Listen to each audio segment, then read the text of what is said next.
ಮೊದಲ ಬೇಸಾಯಕ್ಕೆ ಮುಂದಾದ ರೈತರು. ಹೊಳಲ್ಕೆರೆ ತಾಲೂಕಿನ ರಾಮಗಿರಿ ಗ್ರಾಮದಲ್ಲಿ ಎತ್ತಿನ ಬಂಡಿಗಳನ್ನು ಸಿಂಗರಿಸಿ ಮೆರವಣಿಗೆ ಮಾಡಿ ಜಮೀನುಗಳತ್ತ ಕರೆದೊಯ್ಯುವ ಮೂಲಕ ವರ್ಷದ ಮೊದಲ ಬೇಸಾಯಕ್ಕೆ ಚಾಲನೆ ನೀಡಲಾಯಿತು. ಗ್ರಾಮಸ್ಥರು ಸೇರಿ ವರ್ಷದ ಮೊದಲ ಬೇಸಾಯಕ್ಕೆ ಮುನ್ನುಡಿ ಬರೆಯುವುದು ವಾಡಿಕೆ. ಅದರಂತೆ ಊರ ಬಾಗಿಲ ಬಳಿಯ ಕರಿಕಲ್ಲಿಗೆ ವಿಶೇಷ ಪೂಜೆ ಸಲ್ಲಿಸಲಾಯಿತು.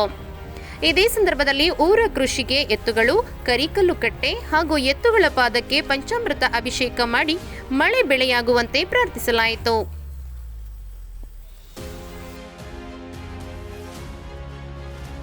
ಮತ್ತಷ್ಟು ಸುದ್ದಿಗಳಿಗಾಗಿ ಸಿಟಿ ಚಾನೆಲ್ ಚಳ್ಳಕೆರೆ ಸಬ್ಸ್ಕ್ರೈಬ್ ಮಾಡಿ. ನಮ್ಮ ಚಳ್ಳಕೆರೆ ಟಿವಿಯನ್ನು ಪ್ರತಿದಿನ ಸಂಜೆ 8 ಗಂಟೆಗೆ ವೀಕ್ಷಿಸಿ.